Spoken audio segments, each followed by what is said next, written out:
ডিসেম্বরের মধ্যে নিশ্চিতভাবে একটা কিছু ঘটবে এবং তিনি সেখানে যাবেন না। যেটা বলেছেন তিনি, আমার মনে হয় না তিনি, ধরুন তার সব থেকে বেশি মানে দুর্নাম হতে পারে যে সেটা হচ্ছে তিনি ঘোষণা করার পর গেলেন না, তাকে না ভয় পেয়ে গেছেন। এই প্রচারও তো হবে না। সেই প্রচার তিনি নেবেন কেন?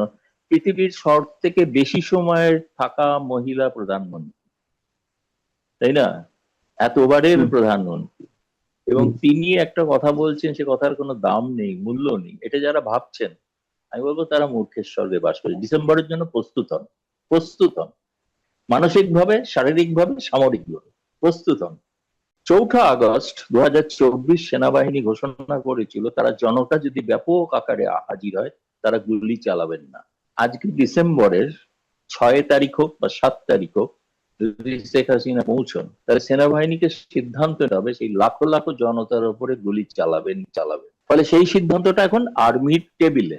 5 মাস সময়, এর মধ্যে কি ঘটবে, এর মধ্যে দেশে কি ঘটবে, আন্তর্জাতিক স্তরে কি ঘটবে, অনেক কিছু দেখার বিষয় আছে। শুনলাম যে আপনাদের ওখানকার কিছু সিনিয়র সাংবাদিক তারা প্রশ্ন করেছেন যে শেখ হাসিনা কি আদৌ জীবিত আছেন কিনা, বা আসলে তিনি জীবিত নন। এটা তো ভারত সরকারের প্রতি বড় ধরনের একটা লাঞ্ছনা। যিনি অতিথি, যিনি ভারত সরকারের অতিথি, তাকে তার জীবনের নিরাপত্তা নিয়ে এরকম প্রশ্ন তোলা, এটা ভারত সরকারের বিরুদ্ধে প্রশ্ন তোলা। আমন্ত্রণ জানাচ্ছি প্রিয় দর্শক, মানচিত্রের নিয়মিত আয়োজন কথোপকথনে। আজকে আমাদের সঙ্গে যুক্ত রয়েছেন ভারতের প্রখ্যাত সাংবাদিক, দিল্লি প্রেস ক্লাবের সাবেক সভাপতি এবং ফেডারেশন অব প্রেস ক্লাব ইন্ডিয়ার নবনির্বাচিত সভাপতি গৌতম লাহিড়ী। সাংবাদিক গৌতম লাহিড়ী, আপনাকে শুভেচ্ছা জানাচ্ছি। এবং খুব স্বাভাবিকভাবেই যে প্রসঙ্গে কথা বলতে চাই সেটা হচ্ছে যে অবশ্যই শেখ হাসিনা ইস্যুতে। আমি প্রথমেই একটি প্রশ্ন আপনার কাছে রাখতে চাই, সেটি হচ্ছে যে তিনি ভিডিও কনফারেন্সে কেন আসছেন না?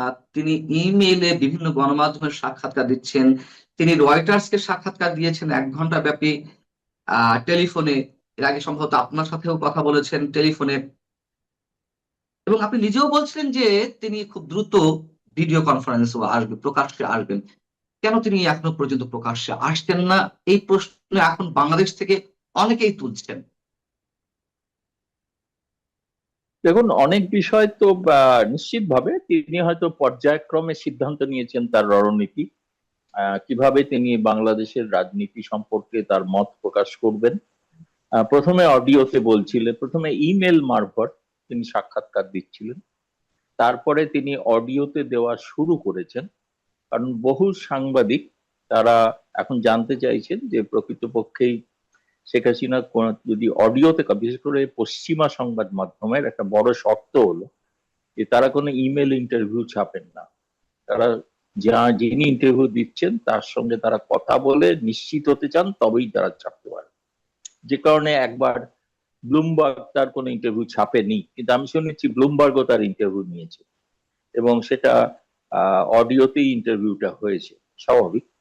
যারা প্রশ্ন করছেন বা যাদের মনের মধ্যে প্রশ্ন, নিশ্চয়ই ভিডিও করার ক্ষেত্রে একটা সমস্যা থাকে যে আজকালকার দিনে ভিডিও ট্র্যাকিং খুব সহজেই করা যায়, লোকেশনটা জানা যায়। হয়তো সেই নিরাপত্তার কারণে তিনি করছেন না, কিন্তু আমি জানি উনি বলেছেন যে ক্রমশই ধীরে ধীরে তিনি প্রকাশ্যে আসবেন এবং প্রকাশ্যে ভিডিও মারফত ইন্টারভিউ দিতে পারেন।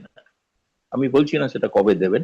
আমার মনে হয় তিনি যখন ঘোষণা করছেন যে তিনি বাংলাদেশে ফিরবেন, হয়তো তার আগেই সেই ধরনের কোনো সিদ্ধান্ত নেবেন এবং তিনি হয়তো ঘোষণা করবেন। এই প্রসঙ্গেই বলে রাখা ভালো যে আমি শুনলাম যে আপনাদের ওখানকার কিছু সিনিয়র সাংবাদিক তারা প্রশ্ন করেছেন যে শেখ হাসিনা কি আদৌ জীবিত আছেন কিনা। এবং এই সিনিয়র সাংবাদিকদের কাছে হাস্যকর প্রশ্ন। তার কারণ হচ্ছে যে ভারত সরকারের তিনি অতিথি হিসেবে রয়েছেন, এটা তার নিরাপত্তা, তার জীবনের নিরাপত্তা, তার শারীরিক সুস্থতা সবটাই দেখভাল করছেন ভারত সরকার। আমার মনে হয় তারা এই প্রশ্নগুলো ঢাকায় যে হাই কমিশন আছে সেখানে প্রশ্ন করলেই জবাব পেয়ে যাবে। এতদূর দিল্লি পর্যন্ত আসার প্রয়োজন নেই। এবং ওখানে বাংলা ভাষায় কথা বলতে পারেন হাই কমিশনার আছেন, তিনি জবাব দিয়ে দেবেন শেখ হাসিনার বর্তমান অবস্থান বা বর্তমান পরিস্থিতি কি। দ্বিতীয়ত, যে রয়টারের যে ইন্টারভিউ, সেই ইন্টারভিউতে দেখুন 3 জনের বাই লাইন আছে, কিন্তু একজনের নয়। একজন হয়তো কলকাতা ভিত্তিক সাংবাদিক, আর একজন ঢাকা ভিত্তিক সাংবাদিক, আর একজন লন্ডনের তাদের মূল অফিসের তার একজন, তিনি এডিট করেছেন ইন্টারভিউটা, তারও নাম দেওয়া আছে ইন্টারভিউ। ফলে এদের তিনজনকে তো খুব সহজেই তারা যোগাযোগ করতে পারেন, তাদের কাছেই জেনে নিতে পারেন, মানে এটা অন্য মাধ্যমে প্রশ্ন না করে যিনি ইন্টারভিউ নিয়েছেন তার সঙ্গে বা ঢাকায় একটা রয়টার্স এর অফিস আছে, ফলে সেখানেও তারা জিজ্ঞেস করলে তাদের এই সন্দেহ নিরসন হবে। এখন এটা থেকে শেখ বোঝা হাসিনা, যায় একটা জিনিস, এই সমস্ত জি, সাংবাদিক শেখ হাসিনা সম্পর্কে খুবই মানে তারা বিব্রত বোধ করছেন। সরকার পক্ষ কিছু বলছেন না, কিন্তু সরকারের হয়ে তারা তাদের সরকারের উদ্বেগ তারা প্রকাশ করছেন, শেখ হাসিনাকে ভয় পাচ্ছেন, সোজা কথা। আপনি যখন প্রশ্ন করে তুললেন, হ্যাঁ, এরকম অনেকেই বলছেন যে তিনি কি আদৌ বেঁচে আছেন কিনা, তিনি কেন প্রকাশ্যে আসছেন না, কেন তাকে ইমেইলে ইন্টারভিউ দিতে হচ্ছে, কেন টেলিফোনে ইন্টারভিউ দিতে হচ্ছে, টেলিফোনে ইন্টারভিউ গুলো আবার এআই দিয়ে তৈরি করা কিনা, এসব কথার কি কোনো ভিত্তি আছে? প্রথম কথা হচ্ছে আমি নিজে ওনার সঙ্গে কথা বলেছি, হ্যাঁ, এবং আমি বলবো না যে আমি ওনার সঙ্গে সাক্ষাৎ করেছি, কিন্তু আমি জানি উনি সুস্থ সবল এবং প্রতিদিন প্রতিনিয়ত প্রায় আপনি ধরতে পারেন এক সপ্তাহ অন্তর অন্তর দেশের বিদেশের বিভিন্ন প্রান্তের আওয়ামী লীগের নেতারা তার সঙ্গে দেখা করছেন, এবং সেটা ভারত সরকারের অনুমতি নিয়েই দেখা করছে। কয়েকদিন আগে অস্ট্রেলিয়া, লন্ডন, কলকাতা থেকে বেশ কিছু আওয়ামী লীগ নেতা তার সঙ্গে সাক্ষাৎ করে গেছেন। অনেক কেউ কেউ তো আমার সঙ্গে তারা ছবিও দিয়েছেন ফেসবুকে, কেউ কেউ দেখেছেন, দেখে অনেকে ফোনও করেছেন। কিন্তু ফলে তারা তো নিশ্চয়ই বাংলাদেশের সাংবাদিক, ফলে তারা সেই সমস্ত নেতৃবৃন্দের সঙ্গেও তো কথা বলে দেখতে পারে। হচ্ছে প্রত্যেক নেতাই এরকম একটা অসত্য কথা বলবেন যে এআই মাধ্যমে করা হয়েছে বা আসলে তিনি জীবিত নন? এটা তো ভারত সরকারের প্রতি বড় ধরনের একটা লাঞ্ছনা। যিনি অতিথি, তিনি ভারত সরকারের অতিথি, তাকে তার জীবনের নিরাপত্তা নিয়ে এরকম প্রশ্ন তোলা, এটা ভারত সরকারের বিরুদ্ধে প্রশ্ন তোলা। সেই জন্য বললাম খুব সহজ উত্তর হবে রয়টার্স এর অফিস। এবং তারা তো যখন রয়টার্স এর মতো একটি আন্তর্জাতিক খ্যাতিসম্পন্ন সংবাদ সংস্থা, তার বিশ্বাস যোগ্যতা নিয়ে এরা প্রশ্ন তুলছেন, এরা কোন ধরনের সাংবাদিক আমি জানি না। এবং আপনাকে এটাও বলে, আমি যতদূর জানি আরো 1 ডজন সাংবাদিক অপেক্ষায় আছেন তার ইন্টারভিউর জন্য। তার মধ্যে সবাই ভারতীয় নন, তার মধ্যে চীন আছে, জাপান আছে, এবং চীন জাপানের সংবাদ সংস্থাগুলোর ইন্টারভিউ কয়েকদিন পর হয়তো দেখতে পাবেন। তো আমি এটা যতদূর জানি, ফলে এতগুলো লোক সারা পৃথিবী জুড়ে একটা এআই এর সঙ্গে কথা, যারা এআই বিষয়ে অভিজ্ঞ, সোজা কথা হচ্ছে শুনুন, ডিসেম্বরে তাকে সশরীরে দেখতে পাবেন, এটা তার ঘোষণা। ফলে তখন দেখে নেবেন এআই হাঁটছে না শেখ হাসিনা সশরীরে হাঁটছে। সশরীরে তিনি হাঁটবেন বা বাংলাদেশে ফিরবেন, আমি সে বিষয়ে আসবো। তার আগে আরেকটা প্রশ্ন, যে ইন্টারভিউটি এনডিটিভিতে এবং পরবর্তীতে আবার একই বিষয়ে রয়টার্সে এলো, তারপর থেকে এই বিষয়গুলো আবার নতুন করে চালু হয়েছে যে ভারত আসলে তাকে, মানে শেখ হাসিনাকে কোন স্ট্যাটাসে রেখেছে, তার যে যে কঠোর নিরাপত্তা দেওয়া হচ্ছে, এর রিজনটা কি, কেন অন্যদের মতন তিনি স্বাধীনভাবেও ঘোরাফেরা করতে পারছেন না, কেন তাকে একটা বিশেষ জায়গায় একটা নির্দিষ্ট গণ্ডির মধ্যে রেখে দেওয়া হয়েছে, এবং সবচেয়ে বড় কথা হচ্ছে যে কোন স্ট্যাটাস তাকে দেওয়া হচ্ছে, এই বিষয়টা আপনি একটু ক্লারিফাই করবেন? তার স্ট্যাটাস হচ্ছে যে তিনি একটি বিদেশি রাষ্ট্রের সাবেক প্রধানমন্ত্রী, তার জীবনে সংশয় ছিল, সেজন্য তাকে এখানে আশ্রয় দেওয়া হয়েছে। এবং এও বলেছে ভারত সরকার যে তিনি যখন যেদিন যা চাইবেন, যেভাবে তিনি যেখানে যেতে চাইবেন, সেটা যাওয়ার ব্যবস্থা ভারত করে দেবে। তিনি একজন সাবেক প্রধানমন্ত্রী, এই হিসাবে ভারতে আশ্রিতা, সেটাই তার স্ট্যাটাস, সেইভাবেই তাকে রাখা হয়েছে। আপনি বলতে পারেন না যেরকম কেন তাকে বাইরে ঘোরাফেরা করতে দেখা যাচ্ছে না। হুম, হুম। 2 দিন আগে তো আপনাদের ওখানকার জঙ্গিরা তো হুমকি দিয়েছে তাকে হত্যা করবে। তার জীবনের নিরাপত্তা এই মুহূর্তে যে কোনো প্রধানমন্ত্রীর মতনই তার নিরাপত্তাকে সেভাবেই আঁটোসাঁটো করে রাখা হয়েছে, যাতে সেখানে কোনো অন্য ধরনের অবাঞ্ছিত ঘটনা না ঘটতে পারে। এবং যে কারণে এই নিরাপত্তার কারণে তার দিল্লিতে সম্ভবত 3বার তার আবাসস্থল পরিবর্তন করতে হয়েছে। একই জায়গায় যারা দেখেছেন প্রথমবার এসে, দ্বিতীয়বার এসে তারা অন্য জায়গায় দেখেছেন, তৃতীয়বার তারা অন্য জায়গায় দেখছেন। দিল্লিতেই আছেন কিন্তু এক জায়গায় নেই। ফলে তার নিরাপত্তার কারণে এই ধরনের একটা ব্যবস্থা নেওয়া হয়েছে, যে কারণে তাকে হয়তো আপনারা সশরীরে দেখছেন না, বা সেটা দেখার ক্ষেত্রে অসুবিধা হতে পারে। কিন্তু ভিডিও মারফত হয়তো আমার মনে হচ্ছে যে এক একটি করে ধাপ তিনি এগোচ্ছেন। ফলে এগোনোর সময় আমার মনে হয়েছে এরপরে তিনি নিশ্চয়ই ভিডিওর মাধ্যমে আত্মপ্রকাশ করবেন। তখন আবার প্রশ্ন উঠবে এই ভিডিওটা জেনুইন কিনা, তিনি এটা এআই এর মাধ্যমে ভিডিও কিনা। মানে আমার মনে হয় সেই বিষয়টা প্রশ্ন না তুলে প্রশ্ন তোলা উচিত তিনি যেটা বলছেন সে ব্যাপারে বাংলাদেশ সরকারের মত কি। উনি বলেছেন আমি আসবো, তাহলে বাংলাদেশ সরকার তাকে কিভাবে বাংলাদেশে প্রবেশ করতে দেবেন, সেই বিষয়ে বাংলাদেশ সরকার যদি পরিষ্কার করেন তাহলে সেটা ভালো হয়। হ্যাঁ, এখন বাংলাদেশ সরকার তো স্পষ্ট করে কিছু বলছে না, তবে ইনফরমালি যেমন সাবেক বর্তমান পররাষ্ট্র প্রতিমন্ত্রী শামা ওবায়েদ তিনি সোমবার একটি মন্তব্য করেছেন যে তিনি এলে তাকে জেলে যেতে হবে, জেলে যেতে হবে, এটা সবাই জানে। তার বিরুদ্ধে ওয়ারেন্ট আছে, তার বিরুদ্ধে রায়ও ঘোষিত হয়েছে মৃত্যুদণ্ডের, এটা তো আমরা সবাই জানি। কিন্তু আসলে কিভাবে সম্ভব, তার তো পাসপোর্ট কোন ধরনের বৈধ কাগজপত্র নেই। তাহলে তিনি যে বললেন যে তিনি আসবেন, আপনি কি এই ভিতরের বিষয়টি আমাদেরকে জানাতে পারবেন যে তিনি আসলে কোন বিষয়টি বিবেচনা করে বলছেন যে তিনি বাংলাদেশে ফিরবেন, নাকি তিনি অপেক্ষা রয়েছেন যে বাংলাদেশ সরকার তাকে নিয়ে আসার জন্য একটা উদ্যোগ নেবে? তিনি বন্দী হিসাবে যাবেন না, কারণ ভারত সরকার তাকে বন্দী করেন। বন্দী প্রত্যর্পণ চুক্তি অনুসারে যে নিয়ম কানুন সেগুলো বাংলাদেশ সরকার এখনো ফলো করেনি, সেগুলো সেই অনুযায়ী কোনো ব্যবস্থা নেন। 4 লাইনের চিঠি পাঠিয়েছেন, নোট ভার্বাল। নোট ভার্বাল এটাই বন্দী প্রত্যর্পণে কোনো আবেদন নয়, এটা একটা প্রাথমিক আবেদন। পরবর্তীকালে তাদের বিষয়ে বিশদ পদক্ষেপ যেগুলো নেওয়ার কথা সেগুলো যদি নেন, যেমন বাংলাদেশের আরো কিছু আর্থিক অপরাধী বলে চিহ্নিত, তাদের বিচার চলছে ভারতে। তারা বিচার সমাপ্ত হলে, সেখানে দোষী সাব্যস্ত হলে তখন তাদের ফেরত দেওয়ার বিষয়। আর শেখ হাসিনার ক্ষেত্রেও তাই একই নিয়ম হবে। ফলে তার বিরুদ্ধে যে অভিযোগগুলো সেগুলো বাংলাদেশ সরকারকে জানাতে হবে, এবং তার যে বিচারে যে সাজা হয়েছে সেই সাজাটা কিভাবে হয়েছে সেটা জানাতে হবে, তাই না? সেটা তো ইন্টারন্যাশনাল ক্রাইম ট্রাইব্যুনাল, তো তার এক হঠাৎ করে একটা অর্ডিন্যান্স জারি করে পুরনো আইসিটি নিয়মাবলী পরিবর্তন করে যে করা হলো তার বৈধতা আছে কিনা, আন্তর্জাতিক স্তরে বৈধতা আছে কিনা, এগুলো বহুবিধ প্রশ্ন আছে। ফলে কিন্তু যদি সাধারণ আদালতে তার বিচার হয়, সেই বিচারের জন্য তিনি বন্দী হয়ে সেই বিচারের সম্মুখীন হতে পারে, এবং তাকে ফেয়ার ট্রায়ালের জন্য তার পছন্দের আইনজীবী দিতে হবে। এটা তো নয় বিচারপতি, প্রসিকিউটর এবং মানে যে বিবাদী পক্ষের আইনজীবী সবই একই দলের, এটা তো হয় না কখন। এটাকেই তো ক্যাঙ্গারু কোর্ট বলা হয়, যেটা আইসিটিতে হয়েছিল আর কি।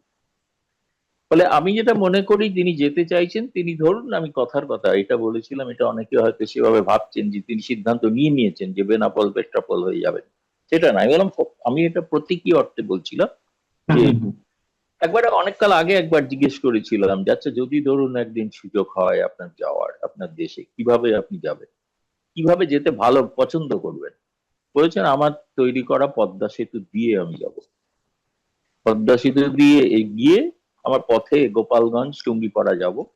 তো সেই পথটা তো অবশ্যই বেনাপোল পেট্রোপল হয় না, যদি পদ্মা সেতু দিয়ে উঠতে হয়। এবং তার আবেগের তারপরে জায়গা তিনি থেকে তিনি মেট্রো রেলে বলেছেন। চেপে ঢাকা সদরে আসবেন গণভবনের কাছে, মেট্রো রেলে চেপে।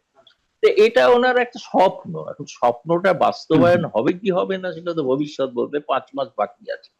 তবে এবার ওটি যেমন কোনো ঘোষণা করেছেন, পরিকল্পনাও আমি নয়, তার ওটি কোনো পরিকল্পনাও নয়, ওটি তার একটা ইচ্ছা, একটা ডিজায়ার, ইচ্ছাই, ডিজায়ার স্বপ্ন। ডিজায়ার ডিজায়ার, আহ, ঠিক কথা। আমি একটু প্রশ্ন করতে চাচ্ছিলাম ভারত সরকারের প্রসঙ্গে, সেটি হচ্ছে যে তিনি যে সিদ্ধান্ত নিয়েছেন সেই সিদ্ধান্তের সঙ্গে ভারত সরকারের কতটুকু সম্পৃক্ততা। নিশ্চয়ই ভারতের এখানে কোনো রোল আছে, ভারতের নানান ধরনের হিসেব আছে, এবং নিঃসন্দেহে ভারত, আমরা যতটুকু জানি, এখনো বাংলাদেশে আওয়ামী লীগের উপরে তারা আস্থা রাখে। আহ সেটি ভারতের স্বার্থেই হোক, এটি অপরাধ দৃষ্টি আমরা জানি না, প্রত্যেক রাষ্ট্রই তার স্বার্থের কথা চিন্তা করবে। এবং যে ল্যান্ড বাউন্ডারি রয়েছে, আমাদের দীর্ঘ সীমান্ত রয়েছে, সবকিছু মিলিয়ে একটা জায়গা তো আওয়ামী লীগের প্রতি ভারত সবসময় রয়েছেই। সেই জায়গা থেকে ভারতের এইখানে ইনভলভমেন্টটা কতটুকু? দেখুন, আমি এটা জানার চেষ্টা করেছিলাম, আর আনুষ্ঠানিকভাবে ভারত সরকার কিছু এ ব্যাপারে কোনো মতামত দেয়নি। আপনি যেটা বলছেন, যেরকম আপনাদের ওখানকার মন্ত্রীরা অফ দ্য রেকর্ড বলছেন, আমাদের এখানেও কিছু অফ দ্য রেকর্ড কথা হয়েছে। সেই কথাতে তারা বলছেন তারা এই বিষয়টা নিয়ে এমন কোনো পরামর্শ তারা শেখ হাসিনাকে দেননি যে আপনি এই কথাটা বলুন, যে আপনি ওখানে যাবেন। তাদের ভারত সরকারের কোনো ভূমিকা বিষয় নেই। এখন এবার এটাও ঘটনা যে তিনি যে এতগুলো ইন্টারভিউ দিচ্ছেন, বলছেন বা কথা বলছেন, যা বলছে, তো ভারত সরকার তার কোনো সেক্ষেত্রে আপত্তি করেছেন এমনও কিছু না। সেটা মূলত হচ্ছে যে ভারত সরকারের বক্তব্য হচ্ছে ভারতে মিডিয়া স্বাধীন, মিডিয়া কি করবে না করবে এটা সম্পর্কটা মিডিয়ার সঙ্গে শেখ হাসিনা, এর মধ্যে ভারত সরকার নেই। আমরা ভারতীয় মিডিয়াকে বা কোনো আন্তর্জাতিক মিডিয়াকে বলতে পারবো না নির্দেশাবলী দিয়ে যে আপনারা শেখ হাসিনার ইন্টারভিউ নিতে পারবেন না, এটা বলা সম্ভব না, এটা বলা যায় না। বরং যে সরকার বলেন সেই সরকার অগণতান্ত্রিক, তারা অস্বৈরাচারী সরকার। স্বৈরাচারী সরকারই সাধারণত মিডিয়ার উপরে নিয়ন্ত্রণ জারি করে। এটা বাংলাদেশে যেটা আমরা দেখছি বর্তমানে যে অবস্থা। তো সেক্ষেত্রে ভারত সরকারের ভূমিকা যদি বলেন, এটা ভারত সরকারের মত হচ্ছেন, আজকে এক্স এটি কাগজের সম্পাদক তিনি সিদ্ধান্ত নিলেন যে আজকে আমরা শেখ হাসিনার ইন্টারভিউ নেবো। এটাও বলে রাখি আপনাকে যে আপনাদের ভারতের যে হাই কমিশন আছে, তারা কিন্তু প্রভাব বিস্তার করার আপ্রাণ চেষ্টা করেছিল যে কেন আপনারা শেখ হাসিনাকে চাপছেন বারবার। বলছে আমাদের আচ্ছা। কাছে খবর, একজন প্রাক্তন প্রধানমন্ত্রী 15 বছর প্রধানমন্ত্রী ছিলেন, এটা আমাদের কাছে মনে হয়েছে খবর, রোজ তো ছাপছি না, মাঝে মাঝে ছাপছি। তা আপনারা, এমনকি এরা প্রকারান্তরে কেউ কেউ হুমকিও দিয়েছেন আপনাদের সঙ্গে সম্পর্ক রাখবো না, হাই কমিশনে প্রবেশ নিষিদ্ধ হতে পারে। তো হলে হবে, তাতে কি করা যাবে। কিন্তু তারপর থেকে তারা পিছিয়ে এসে, তার হচ্ছে ভারতে তো মিডিয়া এখনো পর্যন্ত স্বাধীন মিডিয়া না, তাকে তো নিয়ন্ত্রণ সরকার করে না। ফলে তিনি সংবাদের শিরোনামে আছেন, আলোচনার বিষয়বস্তুতে আছেন। পছন্দ করুন অপছন্দ করুন, তাকে নিয়ে কথা বলতে হবে, তাকে নিয়ে আলোচনা করতে হবে পক্ষে বিপক্ষে। সেটা হচ্ছে, আমার মনে হয়েছে সেটা তার প্রথম রাজনৈতিক পদক্ষেপ। সে বিষয়ে তিনি সফল। সফল এই অর্থে আজকে আপনার সঙ্গেও 8 ঘন্টা আলোচনা করছি। এখন এটা নানা জায়গায় বাংলাদেশে তো আপনি বললেন বহু সাংবাদিক যে নানা রকম প্রশ্ন করছেন, তাদের কাছে একটা আলোচ্য বিষয়, পক্ষে বিপক্ষে যাই বলুন। এটা হলো এক। দ্বিতীয়ত, এবার তার যে উদ্দেশ্য, আমি বলছি যদি তারেক রহমান সরকারকেও তো সিদ্ধান্ত নিতে হবে, সত্যিই তার তো ট্রাভেল ডকুমেন্ট নেই। ভারত সরকার নয় একটা ট্রাভেল ডকুমেন্ট দিয়ে দিল, তাহলে সেই ট্রাভেল ডকুমেন্ট দেওয়া সত্ত্বেও তারা কি তাকে বাংলাদেশে প্রবেশ করতে দেবেন? এক। দুই হচ্ছে, আরেকটা বড় চাপ হচ্ছে বাংলাদেশ সেনাবাহিনীর উপর। এই কারণেই 23শে জুন প্রতিষ্ঠা দিবসে 7টা জেলায় সেনা নামিয়ে, বিডিআর নামিয়ে এমন একটা কাণ্ড করলেন যে সেদিন আওয়ামী লীগের যেন পুনরুত্থান ঘটছে। ঘটেনি, কিন্তু আতঙ্কে তাই ঘটেছে। 4 আগস্ট 2024 সেনাবাহিনী ঘোষণা করেছিল তারা জনতা যদি ব্যাপক আকারে হাজির হয় তারা গুলি চালাবেন না। আজকে ডিসেম্বরের 6 তারিখ হোক বা 7 তারিখ হোক, যদি শেখ হাসিনা পৌঁছন, তাহলে সেনাবাহিনীকে সিদ্ধান্ত নিতে হবে সেই লাখো লাখো জনতার উপরে গুলি চালাবেন চালাবেন। সেদিন যখন চালাননি, জনতা, নিরীহ জনতার মৃত্যু যাতে না হয় তার জন্য ডিসেম্বরেও তাকে সিদ্ধান্ত নিতে হবে নিরীহ জনতার উপরে, আওয়ামী লীগ সমর্থক তাদের উপর গুলি চালাবো না। ফলে সেই সিদ্ধান্তটা এখন আর্মির টেবিলে, আর্মিকে ভাবতে হবে, সেনাবাহিনীকে ভাবতে হবে সত্যিই তো তিনি কি এখন এটা স্টান্টবাজি বলে ভেবে থাকতে পারে, শেষ পর্যন্ত হাজির হলে কি করবে, তাই না? ধরুন পেট্রাপোল সীমান্তে হাজির হলেন, রংপুর সীমান্তে হাজির হলেন, কি ওপর বাংলা বান্দায় হাজির হলেন, সেনাবাহিনী কি করবে? তখন তো আপনি জানেন বাংলাদেশে যে ধরনের একটা আবেগ তৈরি হয়েছে, যারা আওয়ামী লীগ পন্থী, যারা মুক্তিযুদ্ধের পক্ষের লোক, আমি তো তাদের প্রত্যেকের মানে নিয়মিত আপনার এখানে সঙ্গে কথা বলতে বলতে গোটা চারে ফোন আসছিল। তারা সকলেই হচ্ছে আমরা রেডি, প্রস্তুত, আমরা যাবো সেদিন। কবে আসছেন খালি দিনটা জানান। এই যে একটা আবেগ তৈরি করতে পেরেছেন তিনি, এটা দ্বিতীয় রাজনৈতিক সাফল্য। সঠিক, আমি রাজনৈতিক ভাবে ব্যাখ্যা করছি বিষয়টা, বুঝলেন? এর বাস্তবিক অর্থটা দেখা যাবে ডিসেম্বরে। 5 মাস সময় আছে। এর মধ্যে একটি প্রথম সারির আপনাদের সংবাদপত্র তারা বিভিন্ন চমৎকার একটি বিশ্লেষণ করেছে। 5 মাস সময়, এর মধ্যে কি ঘটবে, এর মধ্যে দেশে কি ঘটবে, আন্তর্জাতিক স্তরে কি ঘটবে, অনেক কিছু দেখার বিষয় আছে। সেই বিশ্লেষণটা আমি বলবো সেই সমস্ত জ্ঞানী গুণী সাংবাদিকরা যেন একটু পড়ে দেখেন। এটা বাংলাদেশের কাগজ, প্রথম শ্রেণীর কাগজ, তার বিশ্লেষণ। সে বিষয়টা খুব মানে একটা আমি বলবো বাস্তব ভিত্তিক একটা বিশ্লেষণ করেছে। তিনি বলেননি যে হ্যাঁ ফিরছেন, তিনি একথা বলেননি, এটা স্টান্টবাজি। এখন তার কাছে মনে হচ্ছে হলে কি করতে পারে, পরিণতি কি? পরিণতি তারেক রহমান সরকারকে সিদ্ধান্ত নিতে হবে, যেটার জন্য শেখ হাসিনা অপেক্ষা করছেন। এটা হচ্ছে 3 নম্বর সাফল্য, যে আমরা শেখ হাসিনাকে এভাবে ঢুকতে দেবো না। তিনি ঢুকতে চাইছেন, কিন্তু তা আমরা ঢুকতে দেবো না। তার কারণ হচ্ছে তিনি বন্দি হিসেবে আসুন। ভারত সরকার তো তাকে বন্দি করেনি, ভারত তাকে বন্দি হিসেবে দেবে না, বন্দি প্রত্যর্পণ চুক্তি, তিনি নাগরিক হিসেবে যাবেন। ধরুন কথার কথা বিএসএফ যদি পুশব্যাক করে, তাহলে আর কি করবেন? বিজিবি কি পুশ ইন করে ফেরত পাঠিয়ে দেবেন, যেমন পাঠাচ্ছে না? ফলে এটা নিয়ে তারেক রহমান সরকারের অন্যান্য অনেক প্রায়োরিটি যে কাজ আছে, তাতে একটা ব্যাঘাত ঘটানো, আপনি খুব খারাপ ভাষায় বলতে পারেন অন্তর্ঘাত করা। এটা চতুর্থ রাজনৈতিক পদক্ষেপ। সাফল্য কিনা বলছি না, চতুর্থ রাজনৈতিক পদক্ষেপ। ফলে আমার কাছে যেটা মনে হচ্ছে, যে ইংরেজিতে খুব চমৎকার একটা কথা আছে, সেটা হচ্ছে প্রেগনেন্ট উইথ মেনি পসিবিলিটিস। অনেক সম্ভাবনাময় জীবন, সম্ভাবনায় সময় আসছে। কিন্তু শেখ হাসিনা সংবাদের শিরোনামে আছেন, বাংলাদেশে নাই বা থাকুন, সারা বিশ্বে আছেন, তিনি আছেন। এবং দেখুন গতকাল আপনি ফলো করেছেন কিনা জানি না, সজীব ওয়াজেদ জয় একটা প্রোগ্রামে এসেছিলেন লাইভ আমেরিকা থেকে, লন্ডনে যেটা অনুষ্ঠিত হয়েছিল।